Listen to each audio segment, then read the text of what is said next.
Okay, welcome everybody. Thank you very much for coming tonight. So we have a presentation tonight by Carol Ansel, the director of the Godfrey Memorial Library in Middletown. Welcome, Carol. Thank you. Thank you very much for visiting our genealogy club here at Hageman Library. We welcome you, and we look forward to Carol's going to talk to us about doing research for people who are just starting out doing genealogy research. So she's going to cover some of those basics for you, and so we look forward to seeing your presentation. And I guess we'll have a Q&A afterwards. Yeah. Yep. It's Okay, a small great. group too. So if there's, something comes up during the program, if anybody, wants to ask something right away, that's fine with me too. Yep, and you can also, for everyone who's on Zoom, you can put something in the chat, and I'll watch the chat to see if there's any questions as well. All right, Okay. great. Thank All you right, very thanks. much, Carol. You're welcome. Glad to be here. So let's see if I can get my things to go here. Okay, so I entitled my subtitle is Welcome to the Black Hole That is Genealogical Research. I just got into this, less than 10 years ago, I guess, after both my parents had passed away. And I have two siblings, but I'm the librarian. So of course I was the one who was given any materials on, had to go through dad's papers and such. And they said, well, you take care of it. And I had a friend who had been encouraging me for a long time to do some genealogy. And I said, nah, I'm not really that interested. And then I got on Ancestry and I was so hooked immediately. It's like, I had to control myself at work and not do my genealogy because it's like, I feel like it's like being a detective. And also it really gets you back into history and things that you learned in school many years ago, but maybe didn't really retain. And it has a whole different feeling when it happened to somebody that you're related to. So the first premise that you often hear about genealogy is you need to start with what you know. So you can ask your relatives, starting with the oldest living generation first. So many of us, it happens that it's not until after your parents are gone that you're like, why didn't I ask them X, Y, and Z? I think about things like my grandfather's grandfather, and I never heard him talk about him, or even my mother talking about her grandfather. It's like, oh, the things I could ask them now. The other thing is, if you're going to do the DNA, that's another thing you want to get on before you lose that generation, because that will get you that much farther back in time. And there are considerations with that, of course, about, privacy and, whether people really want to be tested.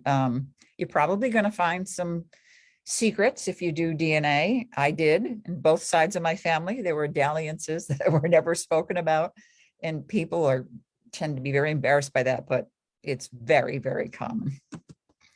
Also, what's in the attic? Do you have old photos? And again, if you have a living relative who's older than you are, a different generation, get them to help you go through and write down who is in all of these photos. I was very fortunate that the ones that my mother and her mother had, they had written on, but I have other ones that I really don't even know who they are. The family stories, sometimes that's what they are, is just stories, but they will be presented to you as this is the way it is. My grandmother told me, and, we had an Indian princess in our line. And so many times it's like that old game of telephone, like each time the story is told to the next generation, they add some new details to it. So, it's good to know about those stories, but keep an open mind. And you have to start at the end, not at the beginning. Well, it depends on how you look at it. But when I say that, I mean, you need to start with your own information. Then you have your parents and you collect their information, then each of their parents. So you've got your 4 grandparents and on from there. But oftentimes people say, well, I think that I was descended from Miles Standish and I want to be in the Mayflower Society. So I'm going to start with Miles Standish and trace him down to me. And it doesn't work that way, because if you know how things get exponential as each generation branches out, and it's very, very difficult. I've done it occasionally when I want to try to find some connection to an author. That's kind of where my interests are. And you can do it, but it's not easy to start back a bunch of generations and try to bring it forward. Start out being organized. And I said, this is a thing that I'm not the best example in this case. But I said, it's like parenting or teaching, substitute teaching. And you say, well, I'm going to start out lax and I'll tighten up later. And that's not a good way to go about things. I did do a presentation, maybe 2 years ago on organizing your materials, and you can actually color code them by the different lines. So your father's line is one color and your father's mother's line is another color. And I bought all the office supplies because I love office supplies. And I got all ready to get organized. I gave my presentation. Well, my stuff still isn't organized. I have all the structure to organize it, but I haven't done it. So try and keep yourself organized from the beginning. Okay. All right. What does this want me to do? There we go. And this is another one I'm really bad about. Keep track of where you didn't find anything. So if we get a job here, I'll say, well, I'm just going to look quickly and see, because I think I'll be able to find this. And I look through, 6, 7, 8 things, and I don't write down what I looked at and didn't find anything. I just keep thinking, well, I'm going to find something, and I'll write that down. And I don't know how much experience you all have, but I found myself, I still do this on Ancestry. I'll get on there and I'll start tracking something down, and I find this great piece of information and I go to put it in my tree and it's there already because I forgot to write down what I'd done. So, you can do a research log, and it helps a lot to know where you've checked and didn't find anything. Okay, whether to go with paper or computer. This, if you could see my desk, it's a good thing you can't, because it looks pretty much like this. Nowadays, I think everybody's going to use a computer at least part of the time. Doing genealogy was a whole different ball game, and I really admire people who were doing it before the internet. It took a lot more time. You had to actually write to somebody in a far off town and hope that they would write back, or maybe you would take a drive up to Canada and go to some town hall and try and find some information, or visit a cemetery. And now we have so much that's available online that it's made things a lot easier. But you can't assume that everything has been digitized and is online. So you still need to visit places. And plus, there's nothing like, going to the cemetery and actually finding your relatives' grave sites. I have had people come in here, though, and they say, well, why do you even use paper at all? Like, I do everything on the computer. And I kind of have a mix of things. You're going to have, if you're lucky, you may have some original documents already that you found in the attic. And those, I don't think you can replace those by a digital image.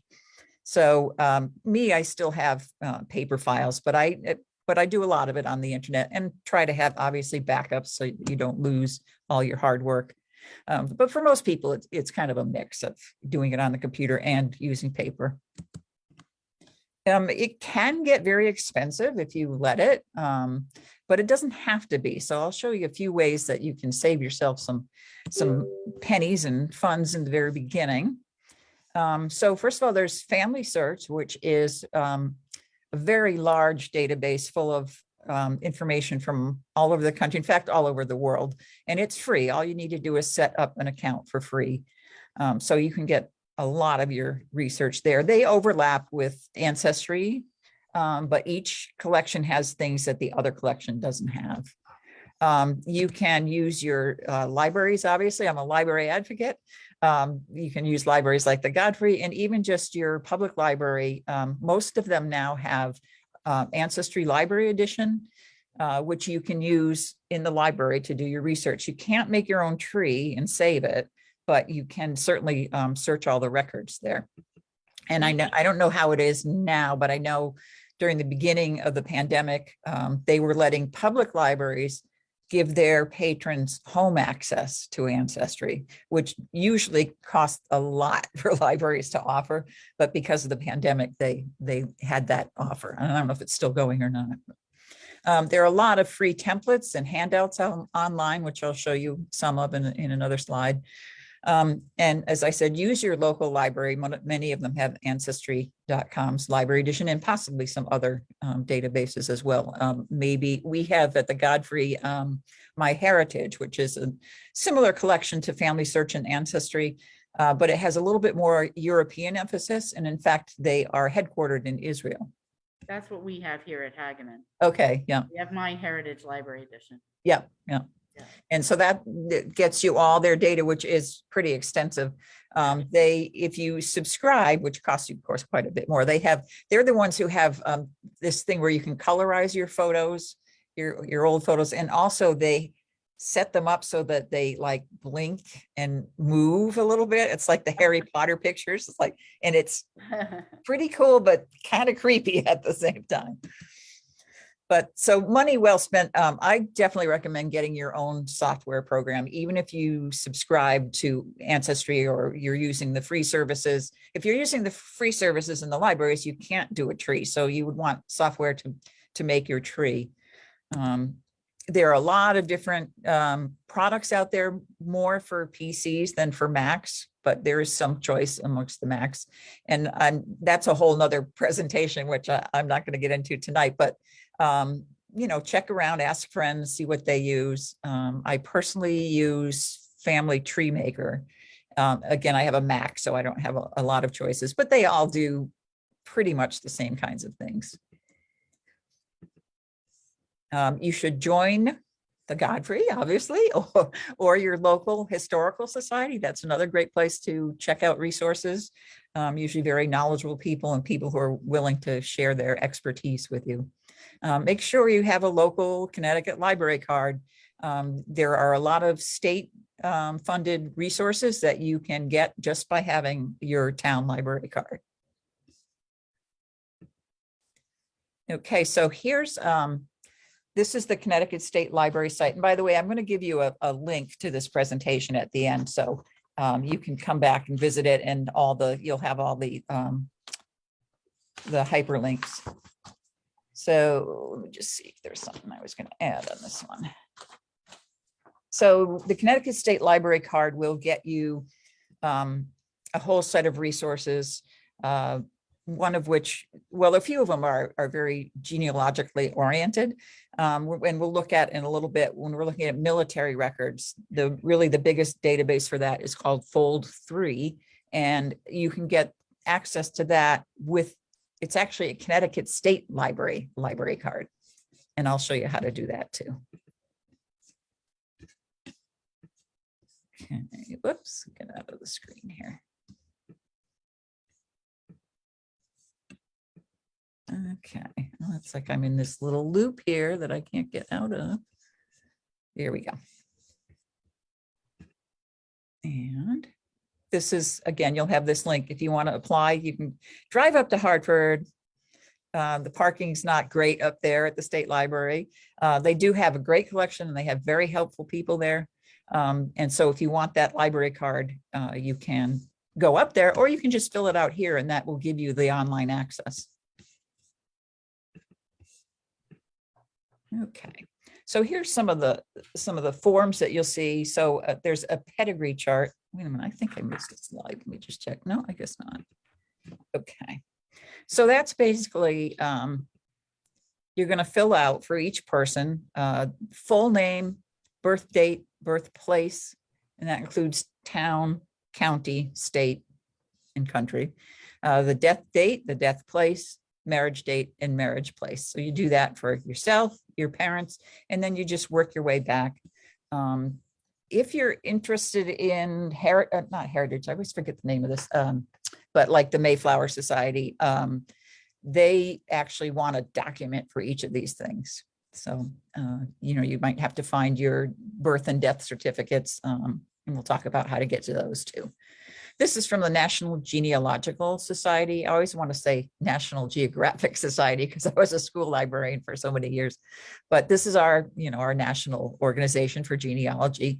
And these are some things that are good to know about from the very beginning. So when you're filling these charts out and when you're working on your genealogy, don't abbreviate. It's tempting. But when you go back later, you might not remember what your abbreviations meant. So names, dates, and places, you want to write them all the way out. Enter the full name, first, middle, if you have it and can find it, and last name. They say to enter the last names or surnames in caps. What I do in my tree is for my blood relatives was like I would share DNA with, I put those in caps. And that way I can tell them, because I also put in lots of brothers and sisters and aunts and uncles. And you want to know which ones you're actually literally descended from. And that helps if you capitalize those. For women, if you can get that full maiden name, not the married name, we'll look a little bit later when we're looking at newspapers. This used to make my mother crazy in that, she was Mrs. Charles MacArthur. Nothing of her in there, not her first name, not her last name. So we want the maiden name if we can get them. Now, writing the dates, this is something that genealogists do, and I've gotten used to doing it. And I kind of wish we did it for all of our dates, but so you write the number first, then the month in letters, and then the year. And that kind of keeps you from the, the two dates getting, those numbers getting mixed up with each other. Whoops, too far there. And then full place name. So again, city, country, state, stop that. Your county, and if you're on a program online, you probably put USA at the end as well. Okay, then we have something called a family group sheet. And so that's just kind of the same information, but in a different format. And it's just one family at a time. So you have a husband, a wife, and the children, and you can do that for each of the family groups. Now, a lot of these programs that you get, if you buy your genealogical software, they'll print these out for you once you enter your information. So that's a big time saver. Okay, now we're going to spend the rest of our time looking at types of records. They're roughly about 8-ish. And I kind of have them in order that you might want to refer to them. So vital records. So when you're filling out those sheets we looked at, you're looking for birth, death, marriage, certificates, and registers if you can find them. When you go back in time, people sometimes write to us and they say, I need a birth certificate from 1700. Well, they weren't doing birth certificates. You may find some record that shows the person was where they were born. It might be a church record, but you're not going to find the certificates like we're used to seeing today because they were not required by the state until much later. Censuses. So those were done every 10 years in the US. There were also state censuses, which I wasn't aware of at first, but they can be really interesting and helpful. State censuses usually were out of sync with the national. So the nationals were every 10, on the 1790 was the first one, 1810, 1820. And so the state might have been, say, Massachusetts had an 1855. So you can get that year in between. We are missing the 1890 census. It got burned up in Washington. In fact, I read an article about it where parts of it were charred. They could have saved a lot of it, but at one point it kind of just sat around for a couple of decades. And then the Librarian of Congress said, get rid of it. And a million genealogists groaned. Church records, newspapers, then biographies and local histories. Oftentimes the local history, you might have a town or a county history or a state history. And oftentimes they had a section of biographies in the back. Military records, it's pretty rare that you won't find, you'll have somebody in your family that was involved in some war. Actually, the gentleman that I work with here is, it just happened that the way his generations fell out, none of his ancestors fought in a war, but most of us will find somewhere along the line, a military record will be helpful. Immigration records and ship manifests. So that's finding out when as we often say, the immigrant ancestor arrived in the United States. Unless you're Native American, they're going to have gotten here from somewhere else. Wills and probate records and court records. Those are, people don't often think about those, but they can be super helpful and interesting too. And then land records, another one that kind of gets ignored oftentimes, but you'd be surprised at the information that you can glean out of deeds from properties changing hands. So now we'll look at each one in a little bit more detail. So for the births, deaths, and marriages, this varies because of privacy laws and from state to state. So sometimes there's a blackout period that you can't get these records, or you have to be a direct descendant. Sometimes we as researchers can't get a hold of them, but the person that we're working for might have to, approach the organization and ask for them. They can be kept in a variety of places. So sometimes it's the town hall. Here in Middletown, it's the health department, county health department, or the town health department. You can get them through this organization called Vital Check, which I used to see it. It'll come up on Ancestry. And I'm like, I'm not going to pay for that. I can find that myself. But in the case of, say, Hartford, if you want to get certificates from the city of Hartford, it can be a long wait in the town hall. And sometimes Vital Check it's worth just having them do it because they have a pattern, a way they do it, and it comes fairly quickly, but it does cost. And it always costs more than I think it should, because we'll say, tell somebody we're working for, we can get that record for you. We'll just pass the charge on. It's going to be $50. And by the time the thing comes, it's $70 because there's extra fees in there. So just be aware of that. Now, every town has, as we said, they might be kept in different places, different organizations. So how do you know whatever town you're looking at, what's available?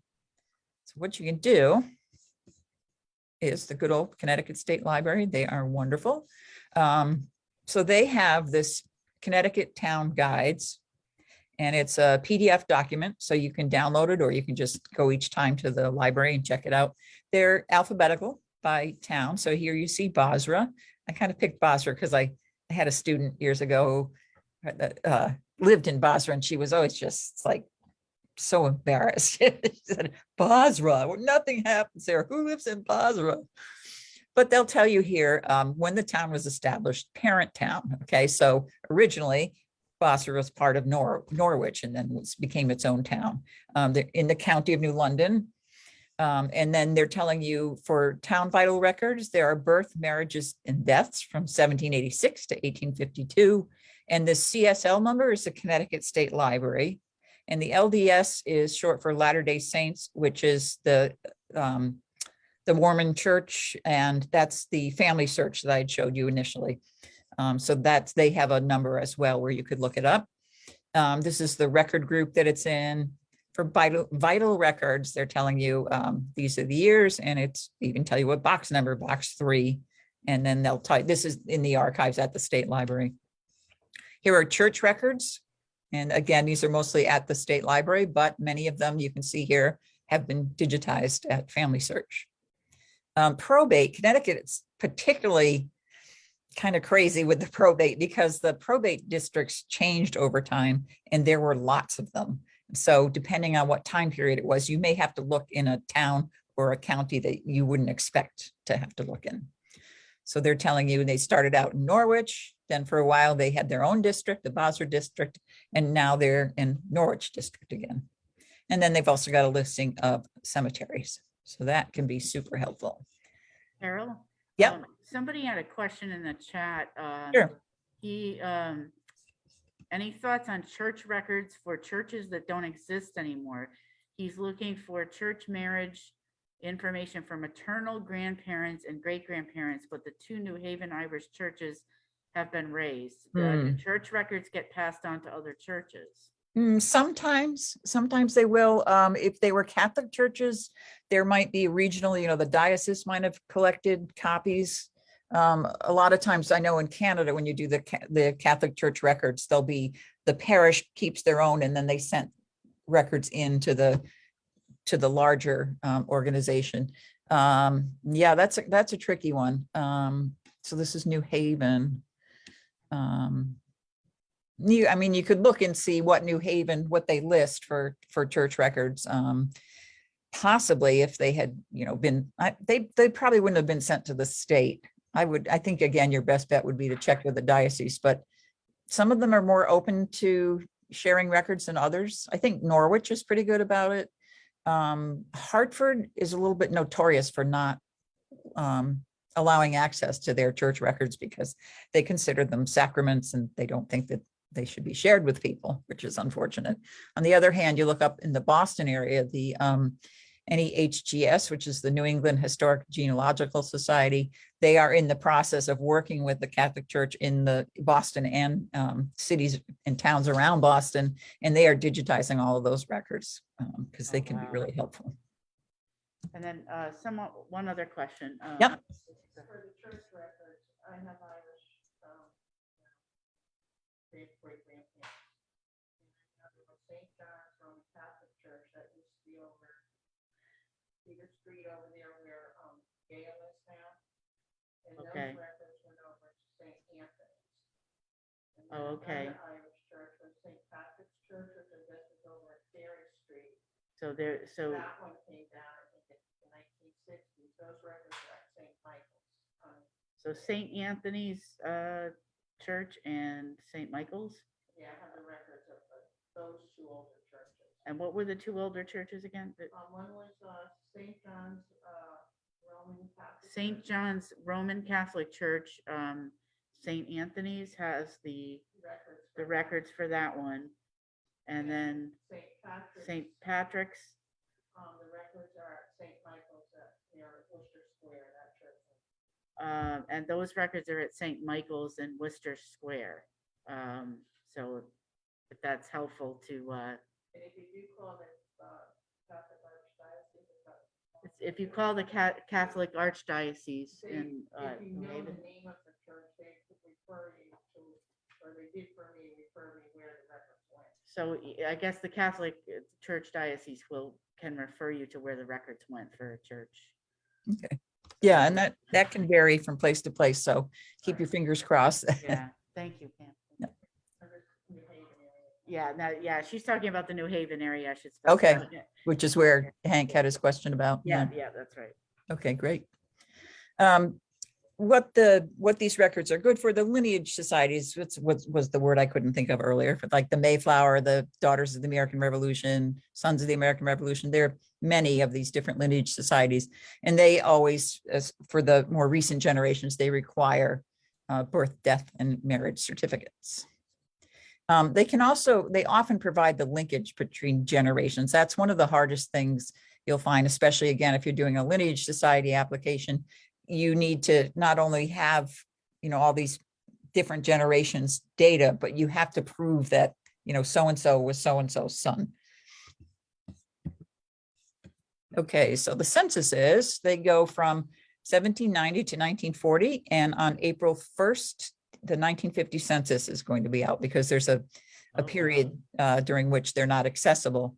So people are pretty excited about that. And these can be found on Family Search and Ancestry.com. And as I was mentioning earlier, some states often also did their own. Let me see, I have a little list here if I can find it. Okay, so Pennsylvania did a census every 7 years. Massachusetts did every 5th. There's a long list here. It says the Family History Library's most complete collections of state censuses are for, and then this list: Illinois, Iowa, Kansas, Massachusetts, Minnesota, Mississippi, New Jersey, New York, Rhode Island, and Wisconsin. And then they say, however, censuses also exist for these remaining states, and it's a long list of those as well. So that's worth looking, not just at the national census, but look for a state one as well. And again, these can also provide linkages between generations. And oftentimes, if you had like a niece or a nephew living with you, that's helpful to know. The earliest censuses, well, actually the first few, 1790, 1800, 1810, I can't remember when, I think it was 1850 when they started actually listing individual names. But before that, it was just sort of hash marks, like this many males between the age of 0 and 10, and this many between 10 and 20, et cetera. And then as they went on, they added more information to the censuses. And again, that's a whole nother presentation that I can do on the census. It's really fascinating stuff. And you can follow, so when this, like, put it near the top of the list, you can follow a family or a person over time. So every 10 years, you'll see, now sometimes you'll miss somebody. Lots of unfortunately children died very young. And oftentimes there might have been a child born in those 10 years and died as well that you don't even know about because they don't show up in the census. But it's, you know, if you can follow them for 20, 30 years, you get a sense of who was added to the family. The oldest children may be moving out of the household and there's still younger children being born.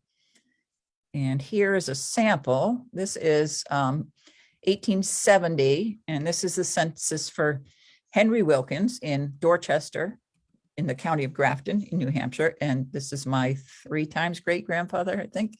And I was getting my set of censuses together and I couldn't find them in 1870, but I had them in 1860. I had them in 1880, had them in 1900. As we said, that 1890 census is gone, but so I couldn't figure out what was going on. And finally, I just decided Dorchester is not a large town. So I went in, you know, when you first start doing this, you tend to go into Ancestry, you type the name in, you say you want the census, and you come to a page and you just look at those people that you're interested in. And you don't tend to look at the people above them and below them and a few pages ahead and a few pages back. And that's an important thing to do. So don't get too much of a tunnel vision going on, because you'll often find, I have cases where, I don't know if it's this one, but the future wife is living 2 houses down. You know, it's like, wow, that's weird. What a coincidence. Well, of course, you know, in the earlier days, populations weren't as big and people didn't travel as widely and people married their neighbors. Well, what I found out, and I started going through page by page, was that they had, the name was Wilkinson, but the census taker, well, they had written down Wilkinson, but it got transcribed over here by Ancestry as Henry Wilkins. And that's why I hadn't been finding them. So I was pretty excited. I was pretty excited when I said, there they are. I knew they had to be there somewhere, especially if you're seeing them on either side in the same town. You know, then you got to say to yourself, I'm just going to look at the census for that town and see if I can figure out what happened.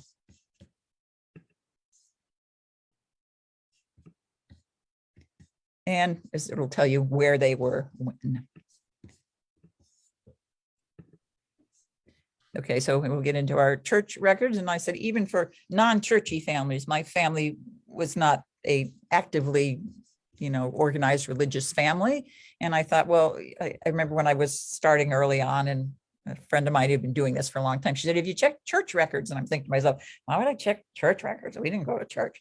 But in early New England, everybody went to church. The church was part of society and it was a big part of the social life. So church records, really, you know, when you get back far enough, everybody should be checking for their church records.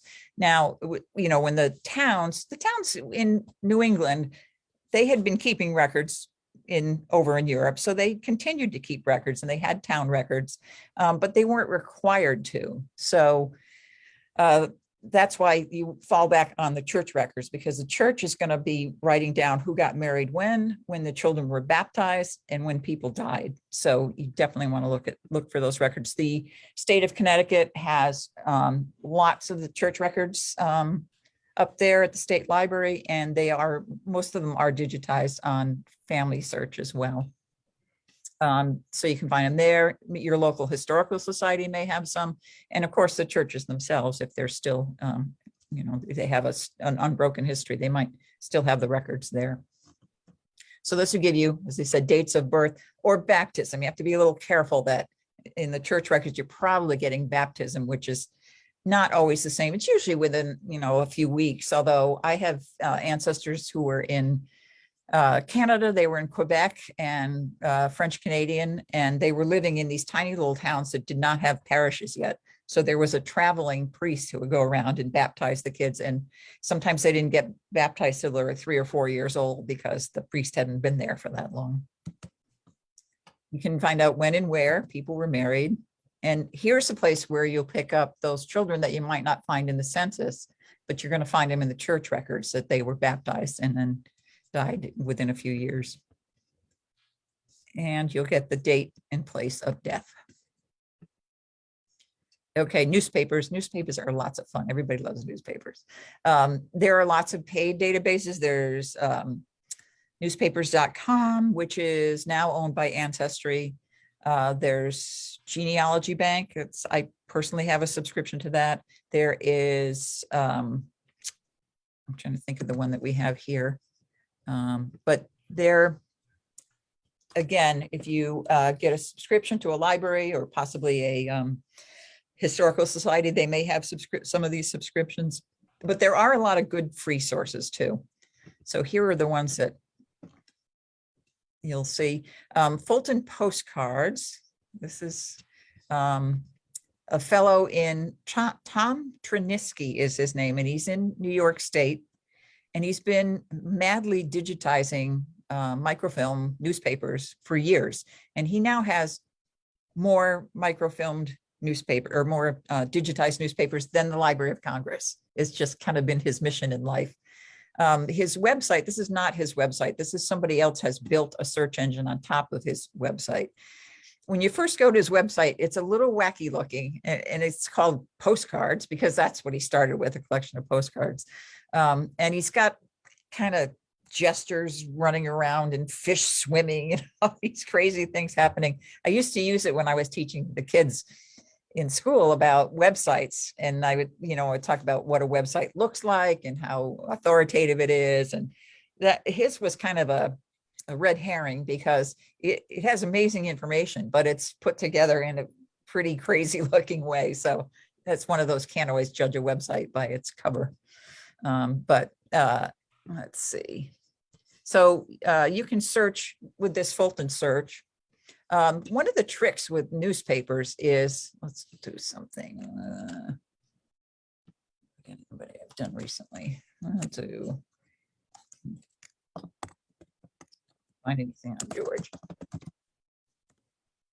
The thing with newspapers is they have been digitized using some kind of software, and it's the process is called OCR, which stands for Optical Character Recognition.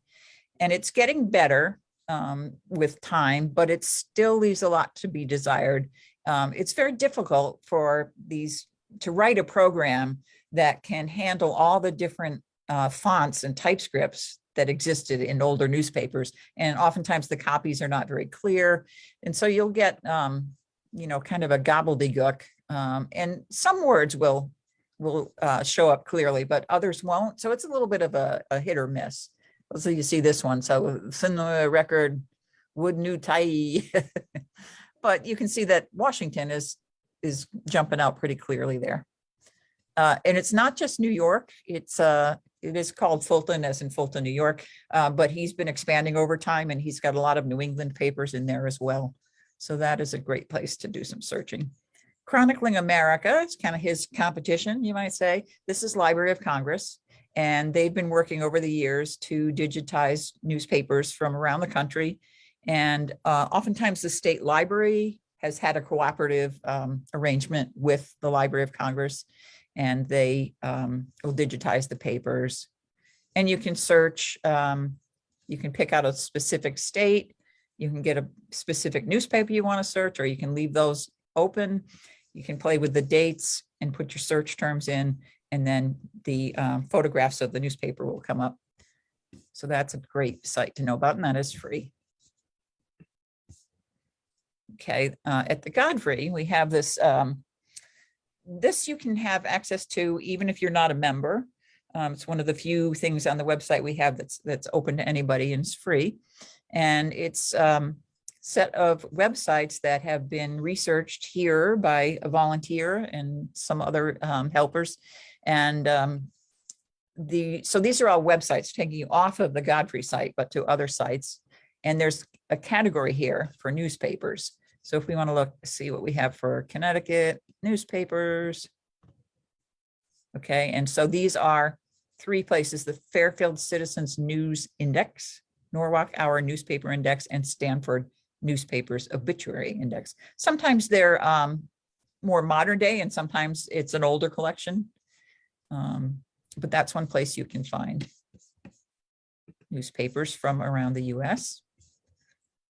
State libraries have often done projects. So you can do a Google search and just do, Virginia State Library newspapers and see what comes up.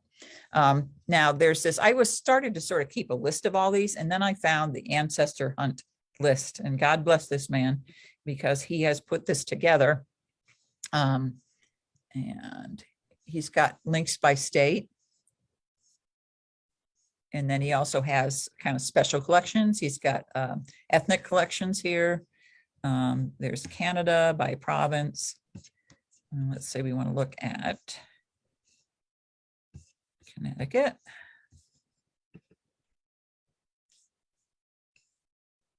Okay, so he's got free sites, Chronicling America, which we just looked at. Here are a bunch of newspapers. I'm going to say no to this guy. Then the Google News Archive, he also takes you to. This is a wonderful project Google started and then they stopped. I think there was too much complaint about copyright violation, but they were digitizing lots of newspapers and magazines, and they got to a certain point and stopped, but there's still quite a big body of stuff out there that you can go and search. Okay, and see, you can see his list, it's going on and on. Okay, then he does county-wide. I think he has college libraries in here. Here's the James Blackstone Memorial Library. They have a good little collection there. Stonington, that's where my neck of the woods, Stonington Historical Society. Now these you're not going to find online, but you may be able to go to these places. So it's just an incredible resource to know about.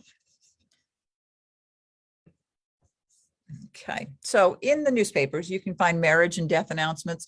Early on and into the, say the 19th century, they were just going to be a one line, so-and-so died on such and such instance of this month.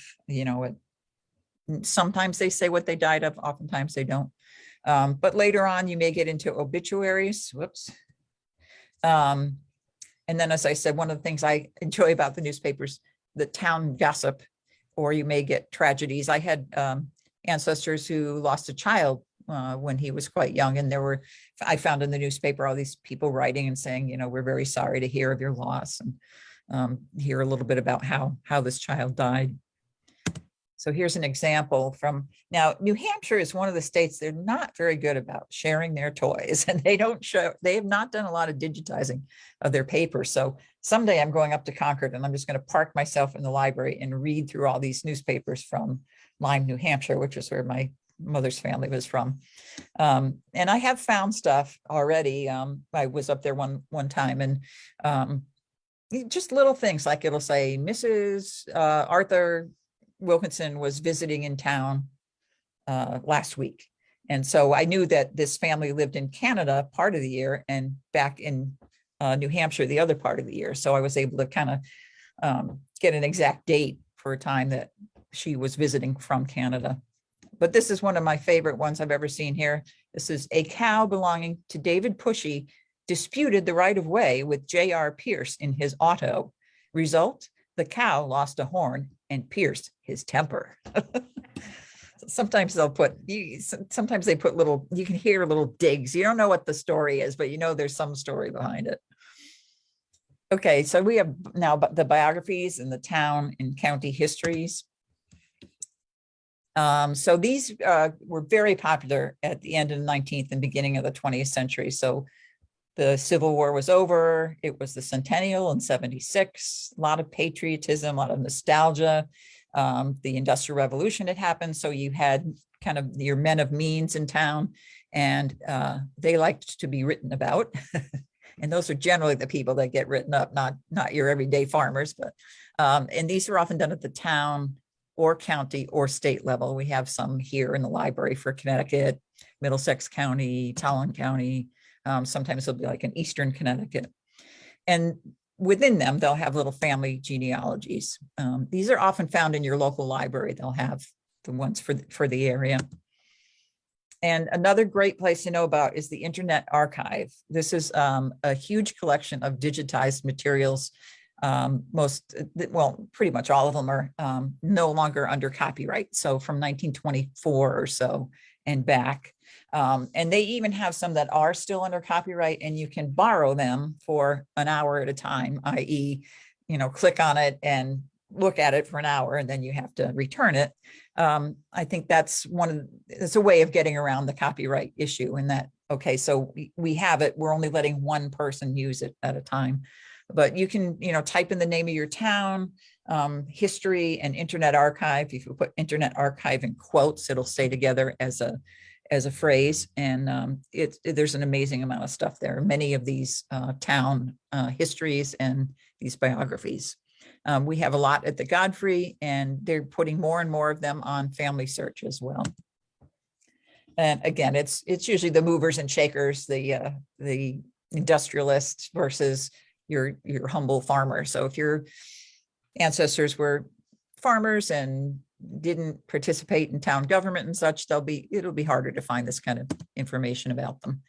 But it gives you context for your ancestors' lives and kind of let you know what that town was like, what else was happening, what were the industries. I really enjoy looking at these, even if you don't have a specific family history in there, just to get the town and what was happening. So the genealogies, these are being written closer to the time. So you think, okay, they're going to be more authoritative than what we're writing, 100 years later.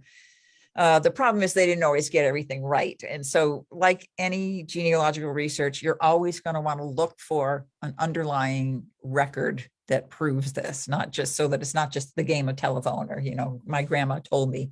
And when I first got into this, I bought a 3-volume set of Kimball's, because I have Kimball in my family line, but actually the part that had my people in it was not accurate. I eventually discovered, because I found enough other records that, so you have to take those with a grain of salt, make sure if they're quoting some other source, that they tell you where they found it.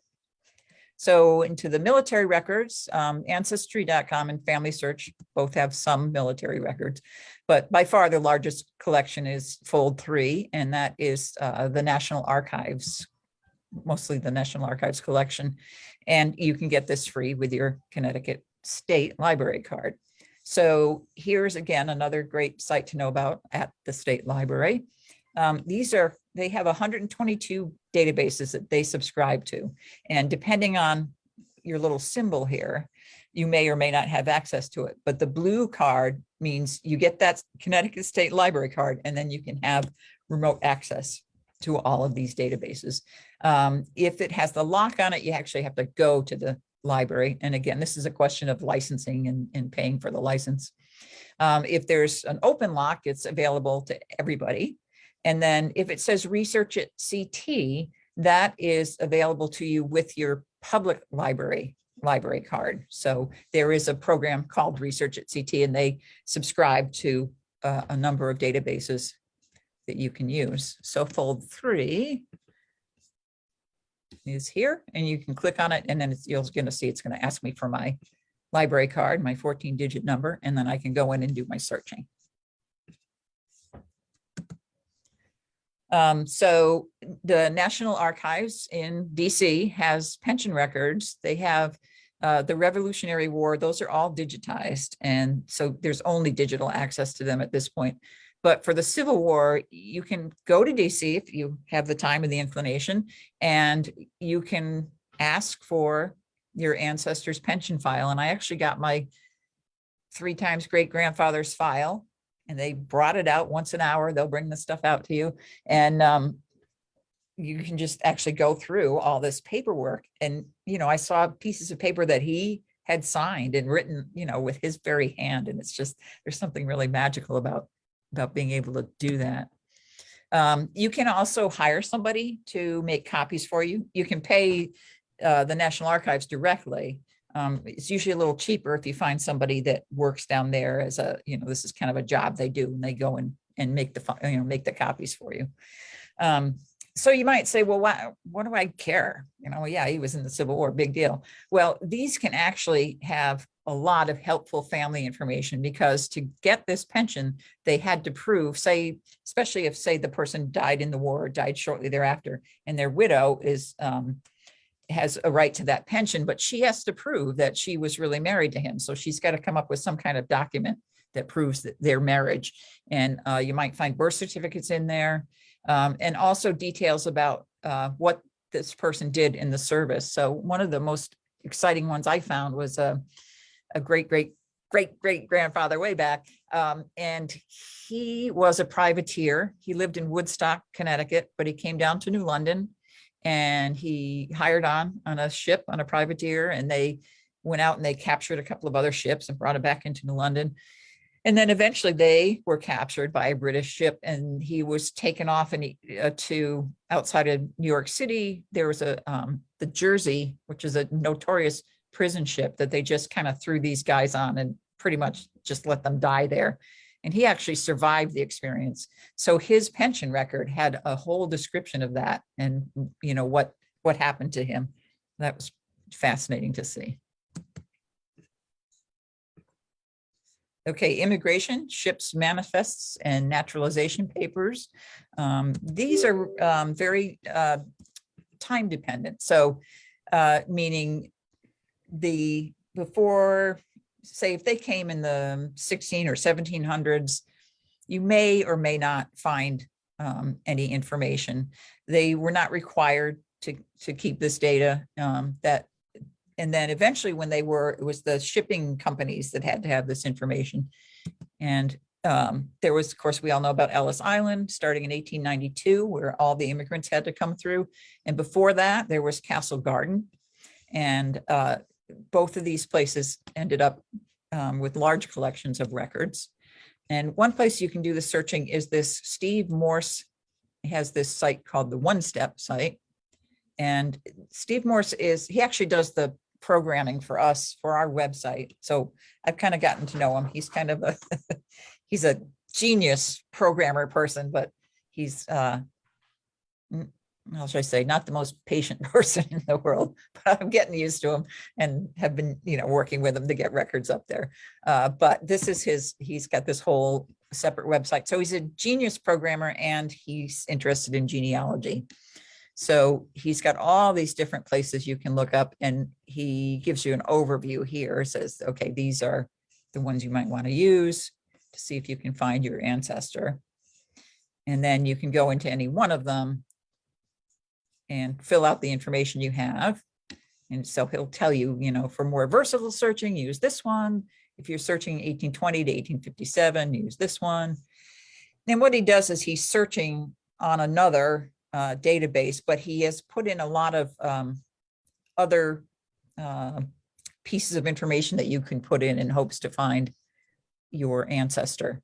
Now, of course, the more stuff you put in, the less likely you are to find something, because you're asking it to match on more things.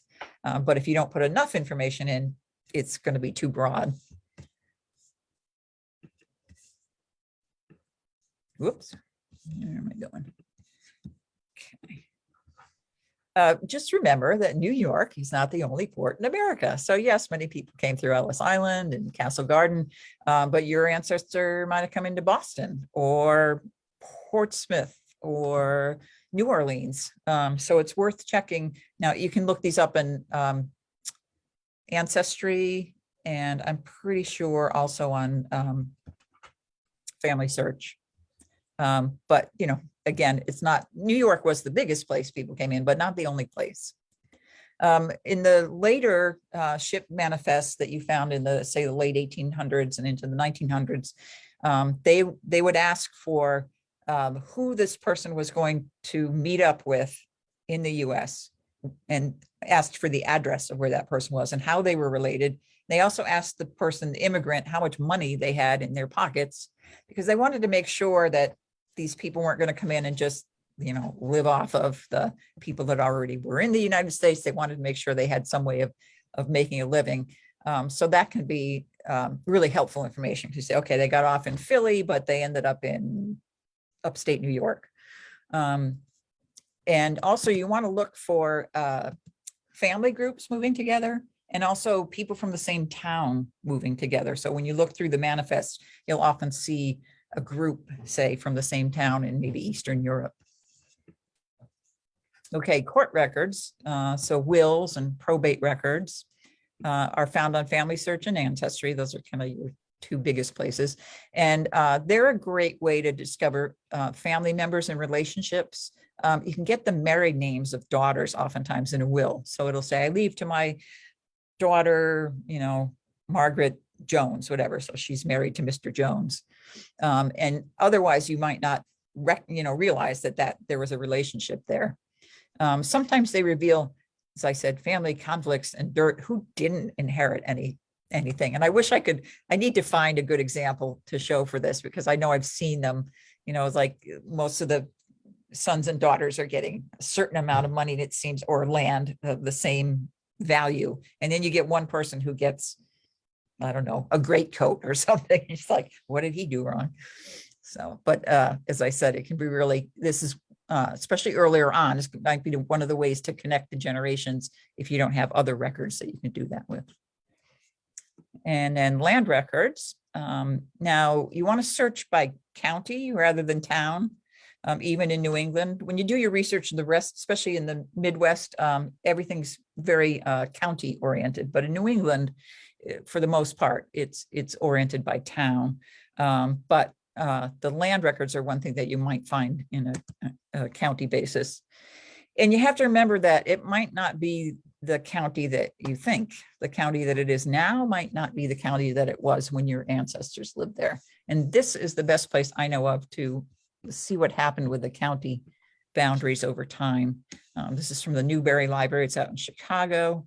And there are different ways you can look at the information. You can look at a chronology, but I like, of course, because it is a map, the interactive map is kind of a fun way to look at it. So here, if I change the date, you can see that we have different counties at different times. And so a particular town might jump from one county to another, and the records may have moved with them or maybe not. So you may want to check both places. Okay. So that's a great site to know about. A lot of municipalities are now offering access to their deed information online and back into, finding historic deeds. So in addition to checking the genealogy databases, you can also check with the town.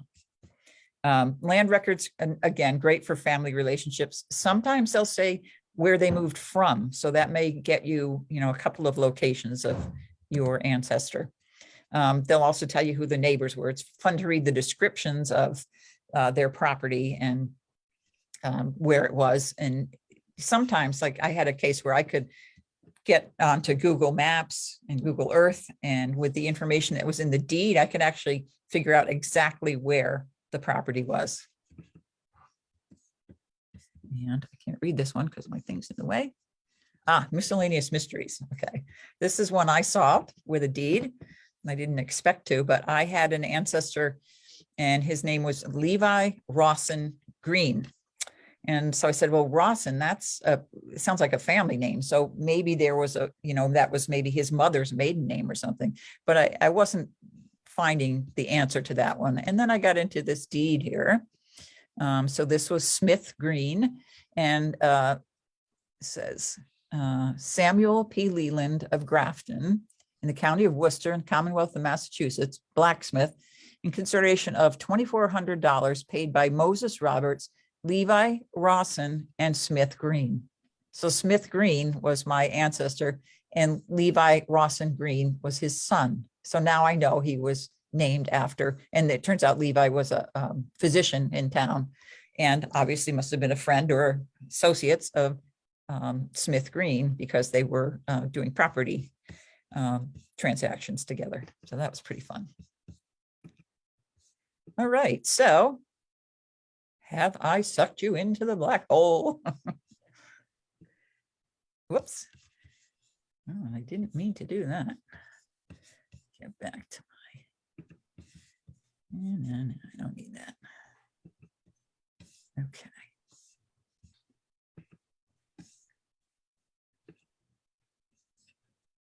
Thank you. Whoops. There we are. All right. So here's my contact information. I'm just carol.ansel@godfrey.org. There's the phone number. And if you want to write this down, if you want to see the presentation again, you go to https://tinyurl.com, and then it's Gen Intro Godfrey. And I believe it's case sensitive. So you want to do a capital G, capital I, capital G. Okay. So anybody have questions or comments or anything they want to add? You guys have any questions you want to ask? I encourage you to come and visit us. We are in Middletown, which it turns out is in the middle of Connecticut. Pretty easy to get to. We have a $15 day use fee if you want to just come for the day. And then if you find that you really enjoyed it and think you're going to be coming again, you can put that towards a membership.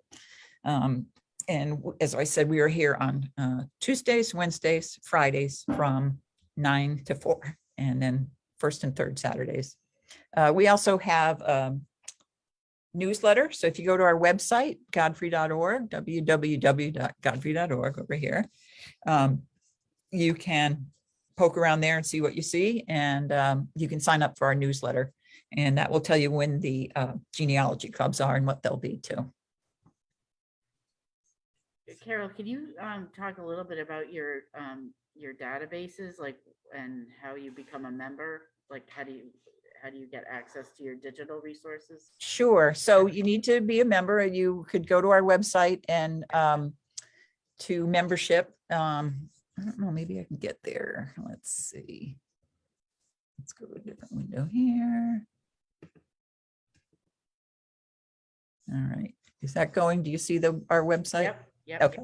So over under support us is membership. Okay. The databases are here. So actually, this is what I'm doing on Saturday, is doing a presentation about these different categories and how you search them and what they are. Now, the helpful websites that I told you about, you don't have to be a member to go to that.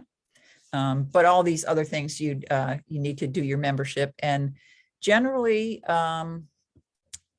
we have two levels. So we have basic membership, $40 a year, and premium is $60 a year. The premium actually gets you a lot more of the online resources. We have actually more members from out of state than in state. And we find that they usually want to be a premium member because they can't come over here and use the resources. So they will be using them remotely online. So there's lots of information on the website as well about Thank you. how to sign up. If there's any other questions here.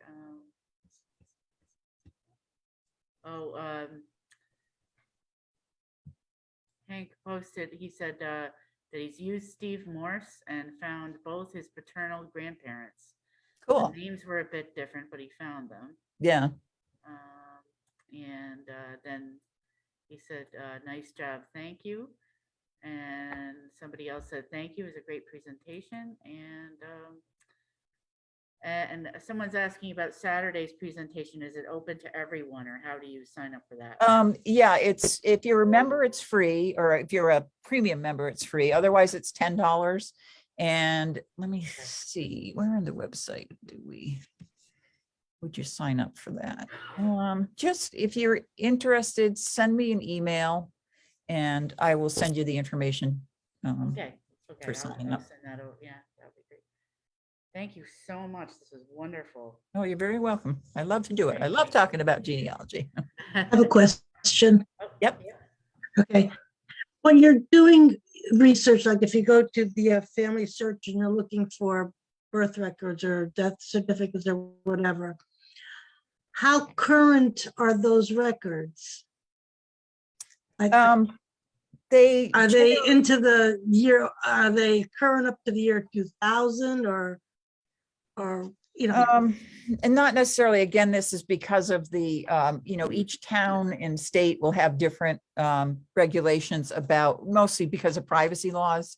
So the more recent stuff, you're probably not going to find, but like oftentimes that like 70 year is a cutoff, or 100 even in some states, depending on the kind of record that you're looking for. Okay. Thank you. We do, as I said, the 1950 census is about to come out. So that's going to be one of the more current things that you can find. All right, thank you. Go. We have a question. Deb.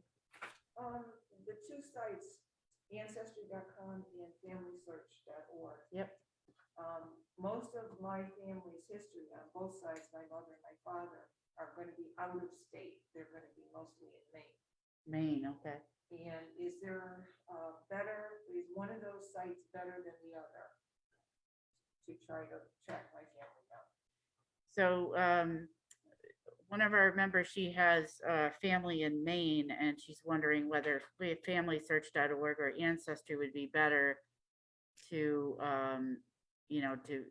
to research her family. I mean, I would say either one, I think. Yeah, they're gonna Yeah. they're gonna overlap, and each one is gonna have unique things. Yeah. I know one of the things with Ancestry that kind of made me crazy, but I had a lot of French Canadian, and I had families going across the border from New Hampshire to Canada back and forth, and Canada is considered international. So if you have Canadian ancestors, you have to put out the extra cash to get the international version. And yeah, and we're also here at Hageman, we're a family search affiliate library. So we have the some of the records in Family Search that Yeah, are that have been digitized that they don't provide under a free account. So, right. Yeah, that's great. We are too. And the Yeah. biggest one I find is the land records. I don't know why they feel like the land records, again, it's not Family Search, it's the deals that they cut with the people whose records they used. And Yeah. some towns just don't want to share their records for whatever reason. So, I'm always working at home and like, oh, I'm going to get that land record. It's like, oh, I have to go to work to do that one. Yeah. Yeah, So as that's a far- good, As far as I've been able to trace it, I'm trying to get farther back than 1820. That's when I know they landed in Maine, but I don't know where they came from. okay. So you don't know what port they came in from or what country they came from? That's what I'm trying to find out. Okay. So it was 1820 they came here? Yeah. Okay. Yeah. Yeah, she has her ancestors came from in 1820 is where she starts to see them in Maine, but she's not sure the port they came in on or what country they came from. Yeah, that can be hard earlier. I mean, there are lots of kind of ship manifests and records out there. We have something here in print, and we also have it online, the Passenger and Immigration List Index, which is a multi-volume set. And you can look in there, and it's an index. So it's telling you all the other places that have records of, ships that came in. Sometimes they kept track of the passengers, but oftentimes they didn't. So that can be tricky. If you're in Maine, check Canada too, because again, it was the border was very porous and people would go back and forth. So they might have come into Canada. And so that Passenger and Immigration List Index, is that something that can be accessed for free, or is that? No, that one you have to be a member. In fact, we had to put out the bucks to be able to offer it to people, but we felt like it was worth it. You're probably going to end up, it's just going to give you reference to other books, some of which might be digitized, but you probably end up needing to come to a place like us to actually look up the references. Okay. Yeah, you're welcome. Anybody else have it looks like, let's see, anybody else have questions before we end? All right, thank you very much, Yeah, Carol, again. thank for you. Doing this for us. This has been a wonderful presentation, and so thank you for the link too to the Mhm. presentation. There may be some members that couldn't make it that might want it, so Yep. appreciate that, and you've definitely sucked everyone in, I think. Oh, good. I hope we'll see So- some of you up here. Yeah. Alrighty. All right. Thank you Okay, so much. thank Thank you. Welcome. Thanks. Right. Thank you. You're welcome.